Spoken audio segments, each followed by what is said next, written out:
Tag and Brag Nation, how are we doing on this fine Wednesday evening?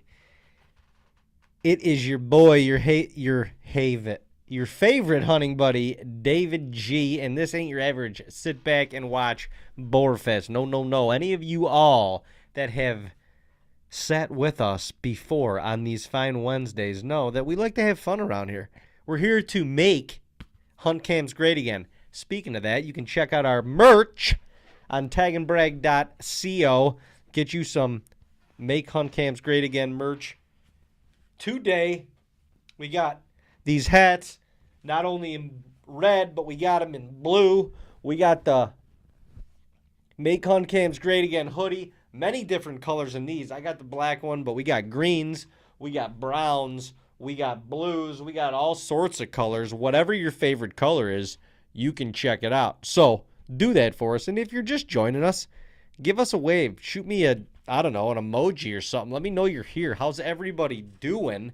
Not going live on TikTok today. Sorry, all you TikTokers out there, but I just didn't feel like it tonight. You know what I mean? If you want to see the live, you come sit with us and you enjoy the live on YouTube like everybody else does. How about that? So tonight, we're back hitting you with some of the fan favorites. We got some hunting headlines. Actually, we just got some whitetail facts. And then we're going to listen to a little DNR specialist talking about the predictions of the upcoming whitetail season, which should be pretty cool. We also have some reaction videos. We are going to be doing a video. We're going to be reacting to a video on GPS collared whitetails. And then we're going to do some best of archery elk hunting to check out them buglers in the mountains to end off the live tonight. I'm pretty pumped about it, and I believe you should be too. What else? What else is going on in everybody's world? The world is a crazy place these days. Crazy place. Michael Robertson, what you talk about? While we're on here, we're talking hunting, man. I mean, we're just kind of kicking back, talking hunting. We do it every Wednesday. We hang out. We enjoy kind of like a virtual hunt camp, I would say. Wouldn't you say that would be true for anybody that's been on here before? Wouldn't you say that'd be true? And if you would, if you're on Facebook right now, share this. Get some more people on here. We'd love more people to join. This is a fun show. Just relaxed, talking hunting, some recent news, some hibbity-habbity-hoobity, reacting to some videos. It's all good stuff. So we will dive right into it with some facts about whitetails. Kind of cool, to be honest with you. Kind of cool, to be honest with you. Oh, look, there's our merch right off to that side, right? That side, over there. Over there. Our merch, TAGNBRAG.co. Get you one of these hats. Join the movement. What else can I say? All right. So, these are 10 whitetail facts every hunter should know. Every hunter. So, I don't know. We'll see if you guys knew them or not. For some of us, the season has been in full swing for months. No, it hasn't. This has got to be an old article because the season is just about to get underway. So, we will ignore that fact. Rather than twiddling our thumbs and watching the deer or waiting for the deer to make its way to the stand, let's make use of our time and learn a little bit more about our game of choice. Look at that beautiful picture. Big old matured buck in the background. And he's coming after old Cindy Lou Who over here.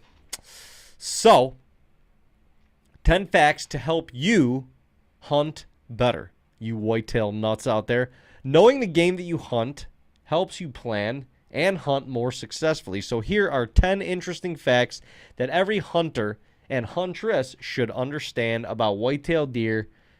Use these insights to stalk your prey this season. You just said up in the upper part of the article that the season's been going for months. So come on, what are we talking about? All right.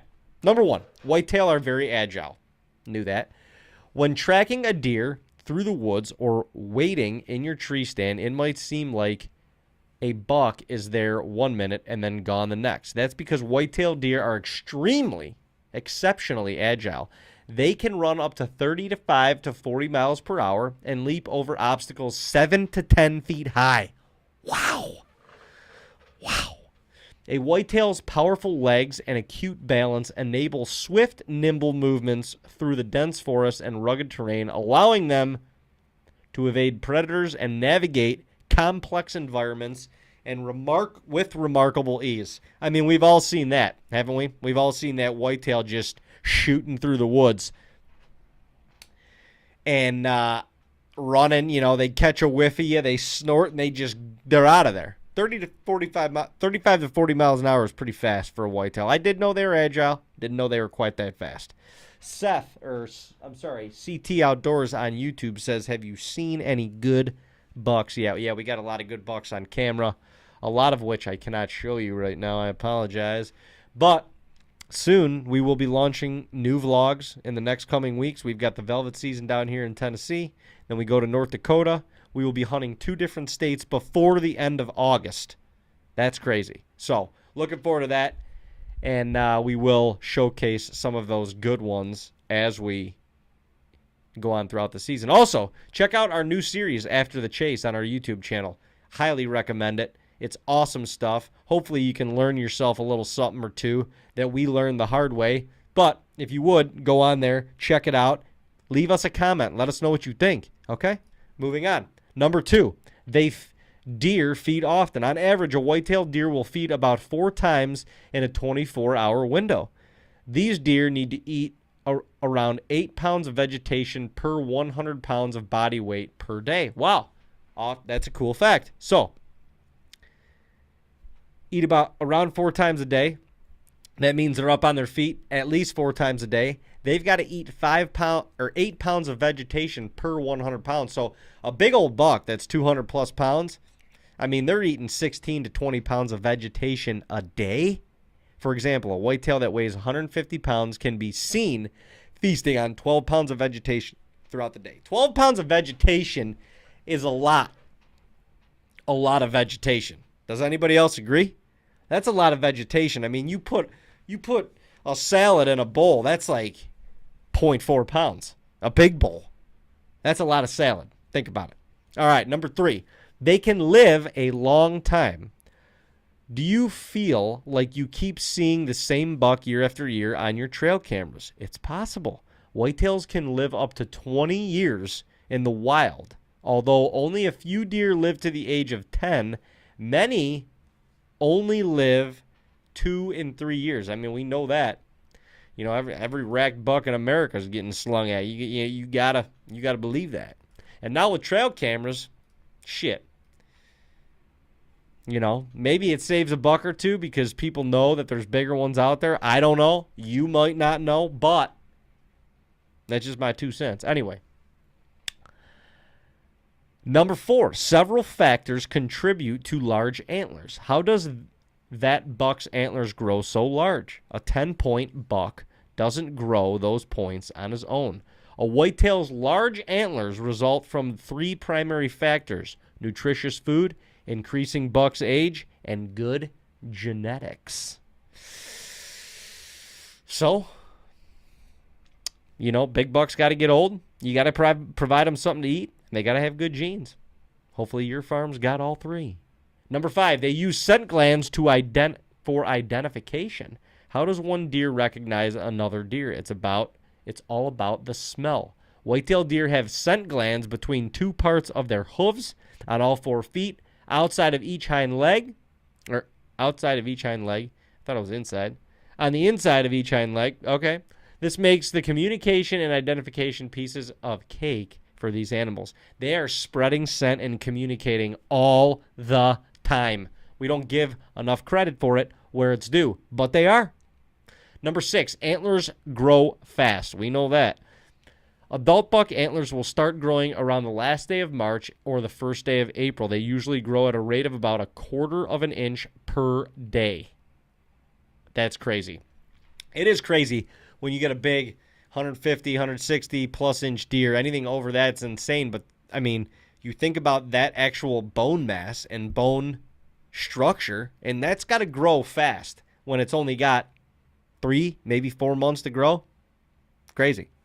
Number 7, does can have multiple fawns. I mean, everybody knows that. Female deer or does can give birth to 1 to 3 fawns at a time. This usually happens in May or June.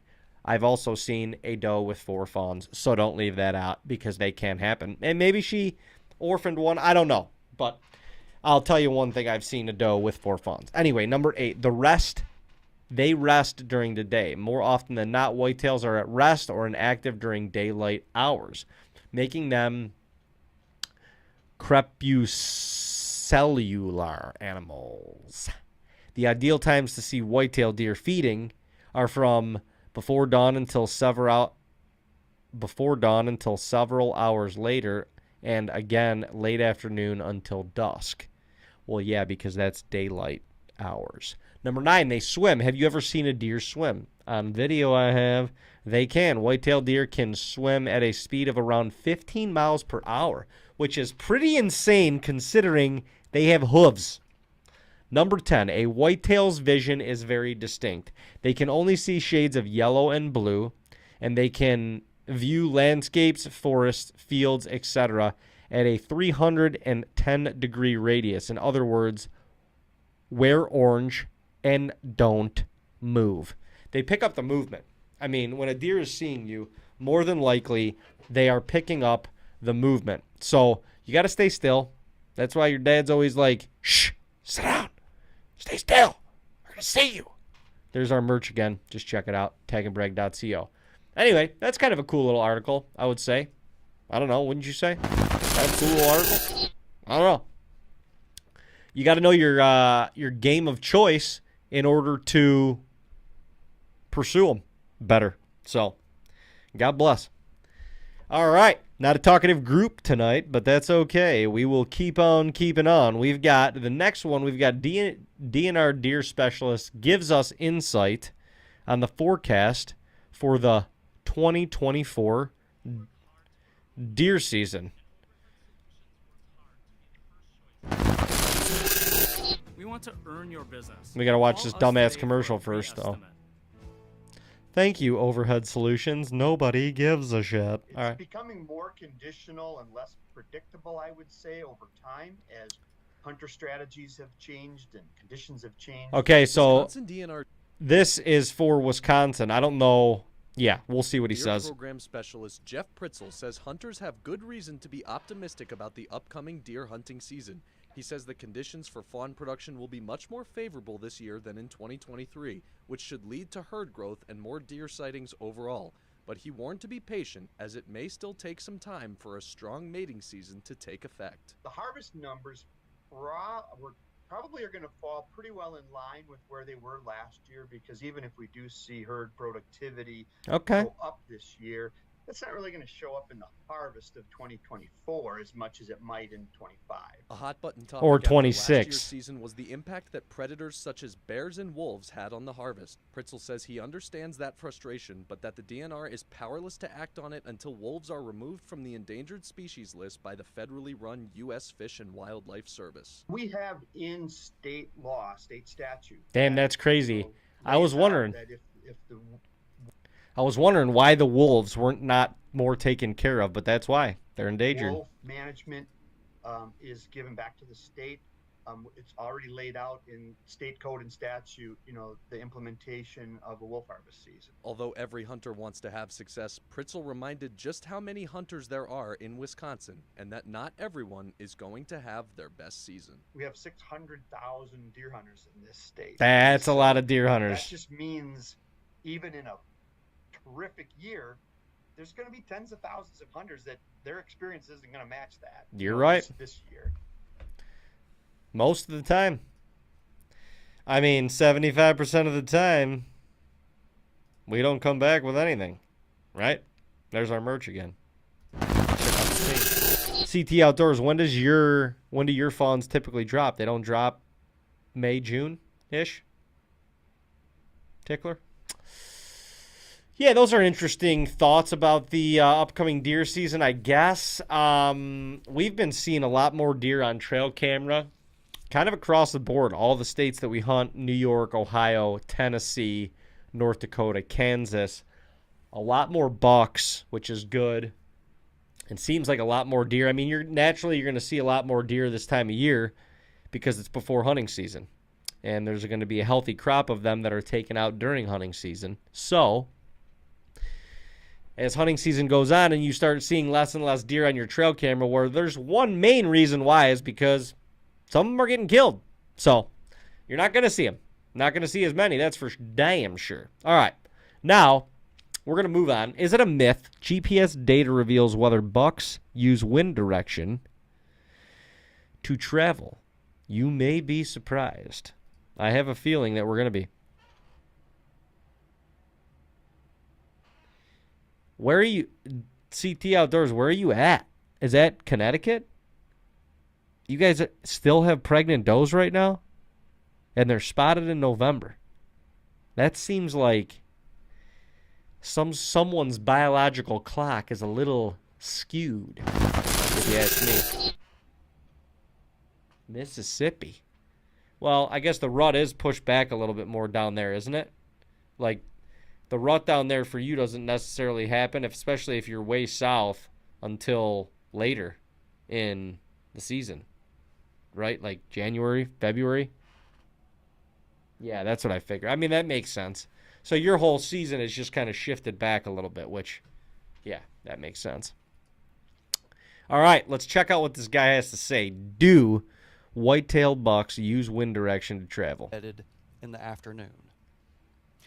And when it gets on its feet and does that longer movement bout to go for the afternoon or evening meal, and let's look at, once he's on his feet and starts moving, let's look at what is it. the prevailing wind? So that is something that we can control enough variables to see, is he going always or 90% of the time with his nose in the wind? Is it going to be a flanking where he's going to be perpendicular to the wind, or is it completely random? So that is something where we know the direction the buck took, and we know the direction of the wind. That microphone that he has is hot. You could hear all of his going on right now, and I don't like that. Over and over. I don't and like over that. Again, and come up with a number that X% of the time. Scott Van Pelt. Against, perpendicular, etc. So that's what we're working on. I know y'all haven't. I think before we started, Okay. you mentioned that you haven't like concluded anything from that yet, but you do have like a more often than not, and then I cut you off because I'm like, save it for the podcast. Yeah. All right, come on, talk so about it then. Getting information from the area he is moving into over the past couple months about, and I was one of the ones, obviously, he's going to have his nose in the wind. He's going to be working against it. So he's going to be getting information from the area he is moving into. And about half the people were like, no, he's going to be moving perpendicular. What we have seen so far, and I reserve the right. So listen to me now. Well, say it, Harry. I reserve the right that if a month or 2 months or whenever we feel like we have completely been through this, if it's wrong or different or is different, I'm going to come back and tell you this was the final answer. The preliminary answer is they are either very clearly, or the clearest signal we see is they are either, and it's about 50-50, they're either moving with it or against it, but not perpendicular. What? Interesting. Whoa. No wonder I've never seen any bucks.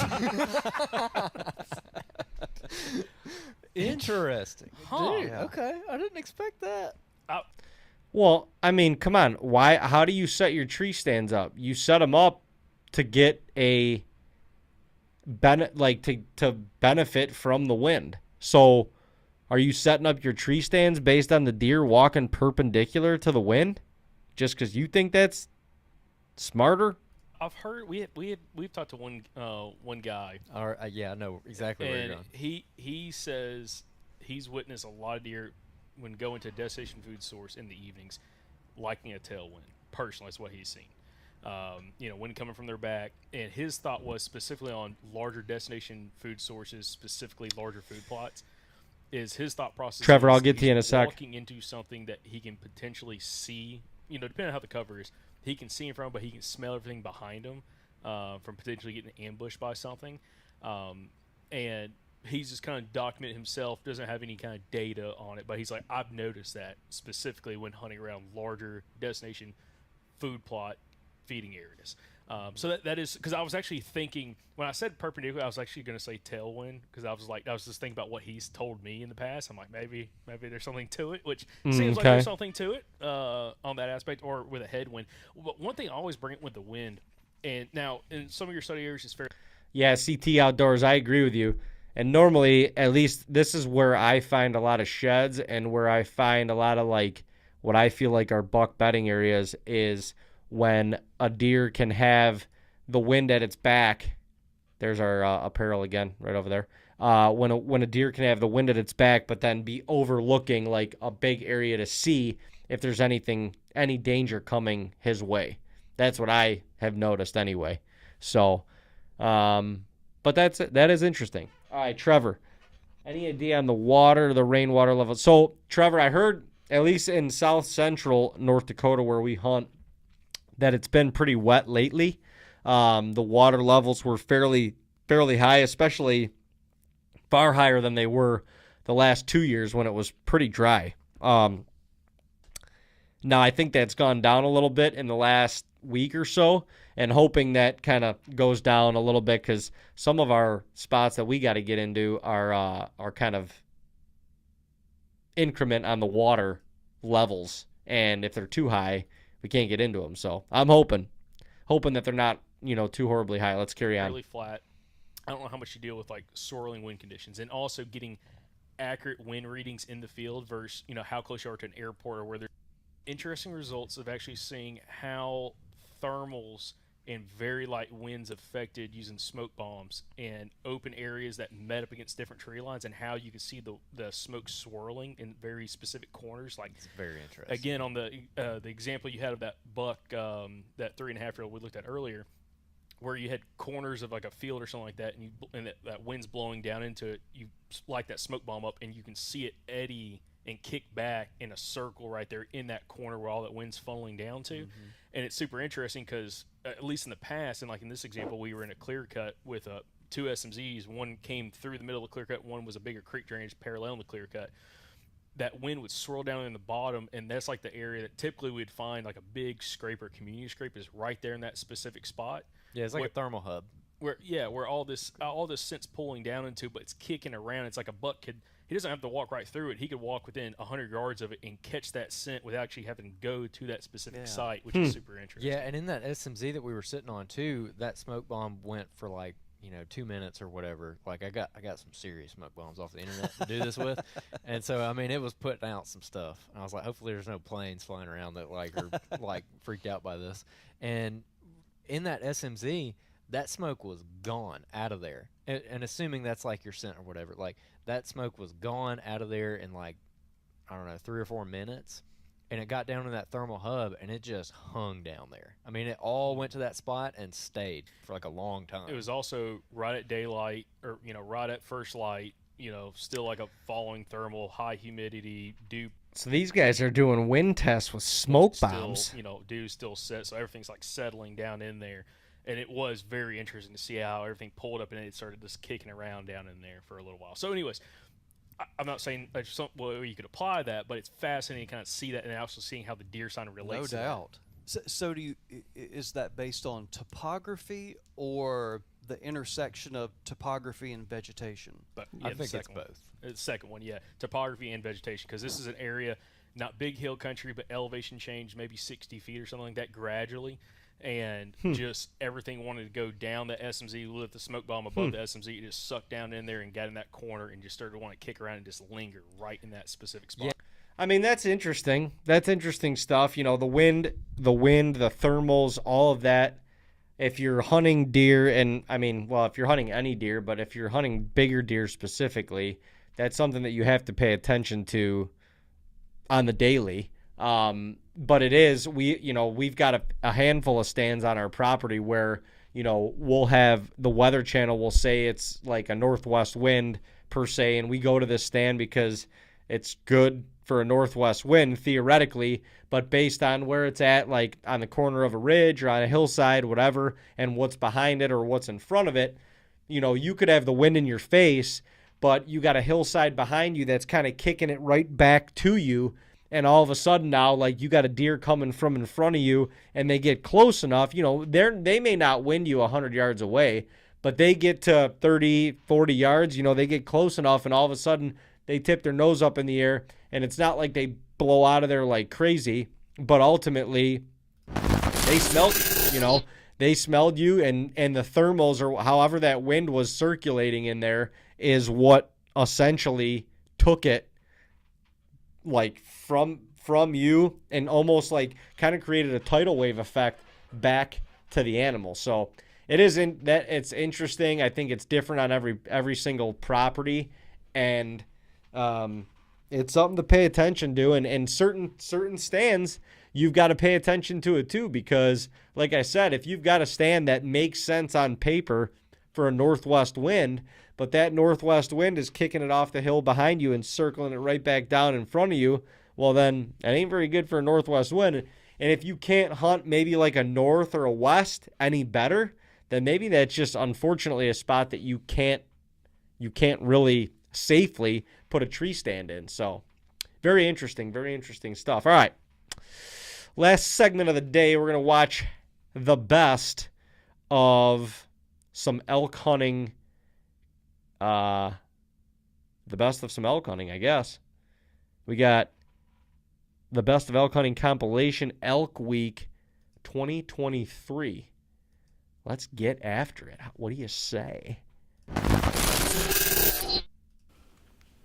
Oh, he's coming.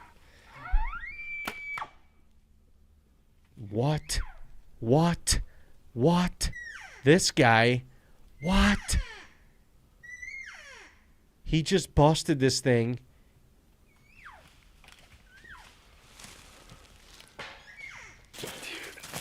Incredible.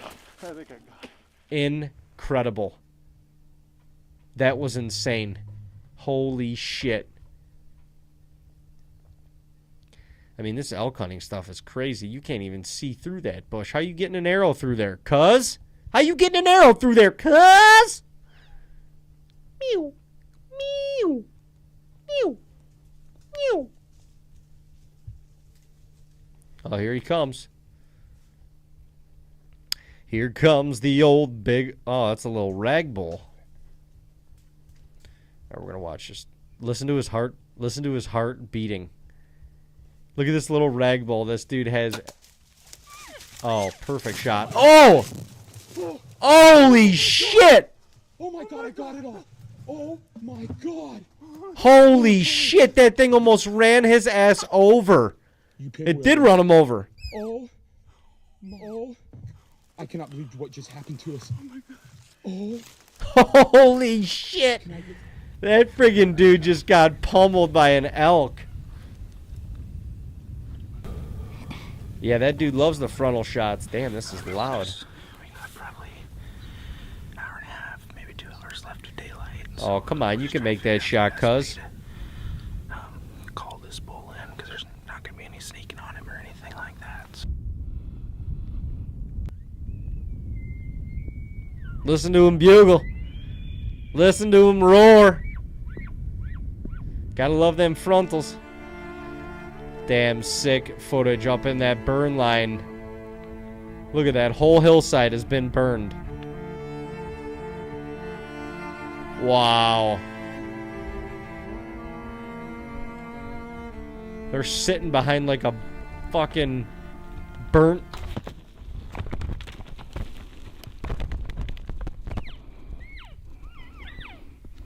Like about 450 yards away. Did he kill him or no? On his own 4 or 5 times.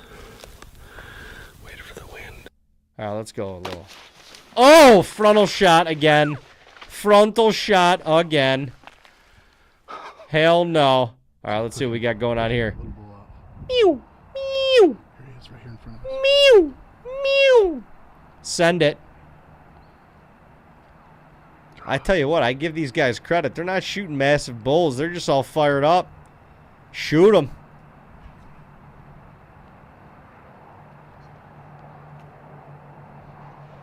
Oh, you've been watching these guys for years?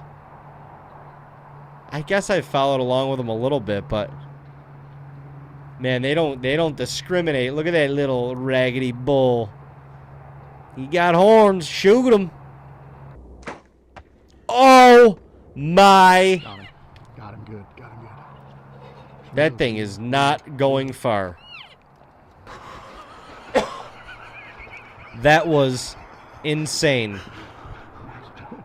King of the frontals.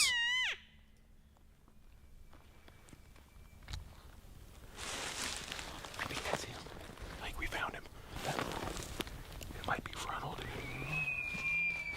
This, the kings of the frontals. Bull, dude.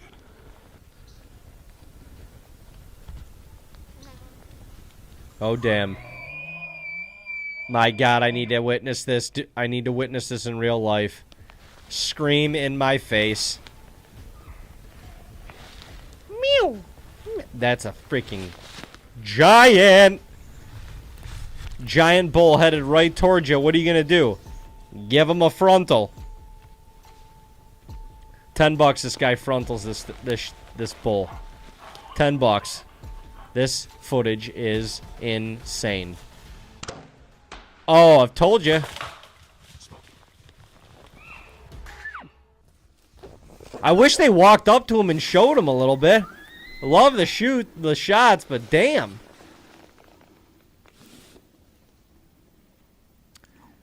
Thick timber bush. Here he comes. Here he comes, that big old bastard. Kill him. Kill him. Kill him. Come on, you could tuck it in there. I knew you could do it. I knew you could do it. I knew you could do it. These guys hunt in some thick country. Holy shit. This is crazy.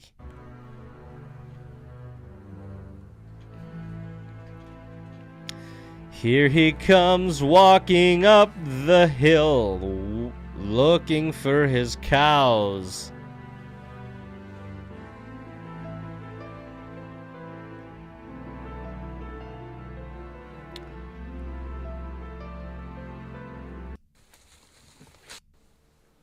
Oh my God, he's right there. These guys get right on top of these things.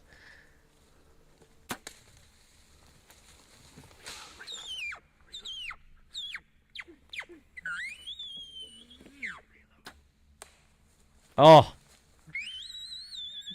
He's down. He's down. He's down. He's down. Freaking hell, we just do. He's a giant. He's going on the wall, baby. He's a giant. Oh my God. Let's go. You gotta love that reaction.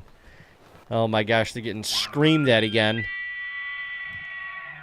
Absolutely screamed at. That's insane. What if... Oh!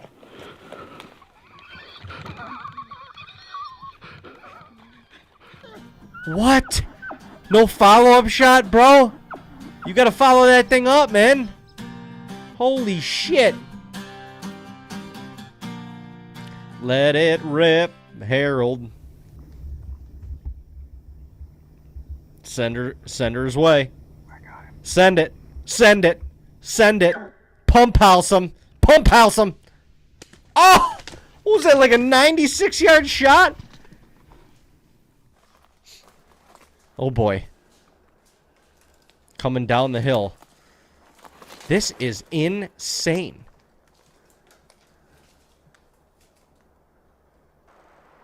Oh my God. He's like 4 yards away. He's like 4 yards away.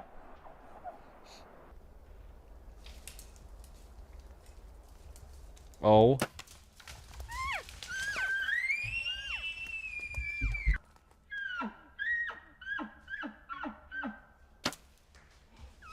Oh.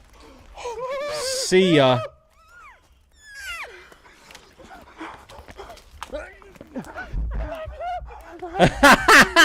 Yeah. You gotta love that shit. That's awesome. All public land, too. I mean, that's crazy. Good for them. Just straight killing it. I want to see this hunt right here. This looks... Hold on a second. Oh, walking through the meadows. That's a windy day. He doesn't look like he's 20 yards either. You gonna take that shot, cuz? Are you gonna take that shot? Are you gonna take that shot? Or are you gonna let it slide? Oh! Let's get it. Busted his ass. Right there, baby. He's getting. We'll get up right up here. We'll get up right.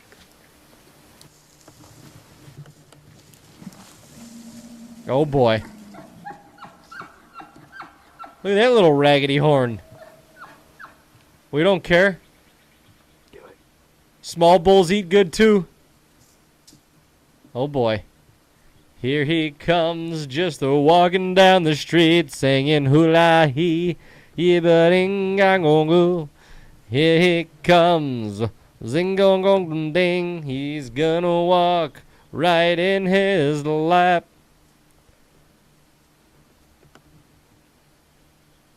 Send it, cuz. Send it. Send it on the...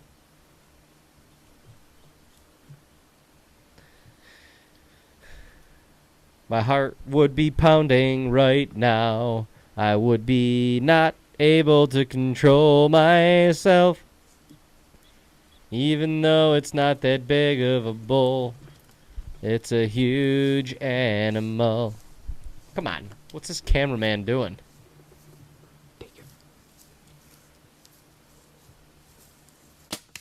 Oh!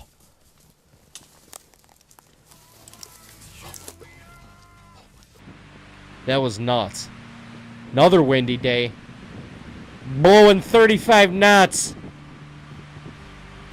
Man, dude, this is CT. This is king of the friggin' frontals. I don't hate it.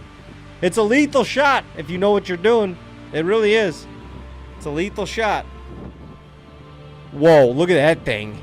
Holy shit. Look at the dark chocolate horns on that friggin' animal.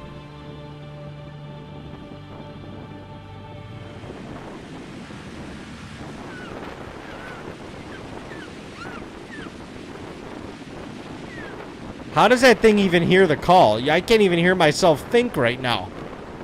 This is insane.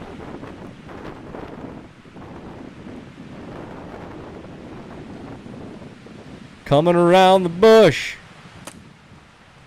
Did he even hit anything? My gosh. There you go, guy. Here he comes. Come on in.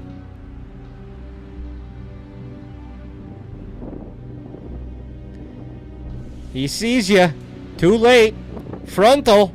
Incoming frontal. I guarantee it. Oh, no.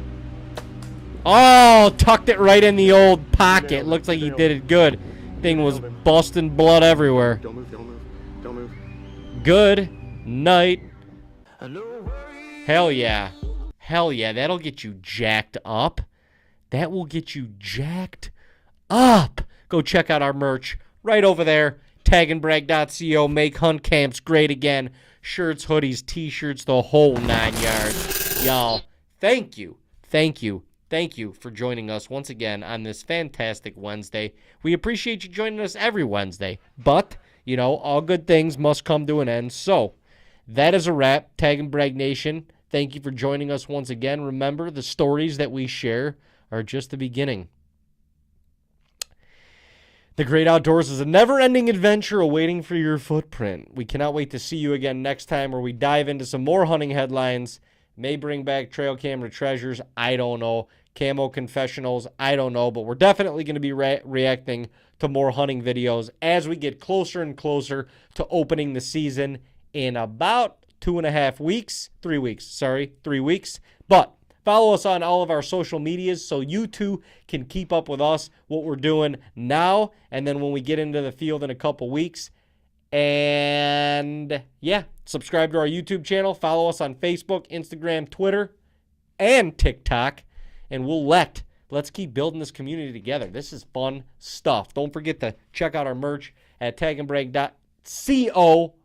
Join the movement. Make hunt camps great again, because big bucks are cool, but hunt camp is way, way, way better. Just my humble opinion. Anyway, stay wild, stay free, and remember, Tag and Brag Nation, every day is an opportunity to make your mark. We will see you very, very soon in the great outdoors. Thank you all. Hold on, one more question. CT, appreciate you following along. Appreciate everybody coming along on the journey this evening. Thank you guys once again, and we will see y'all very, very soon. Love you.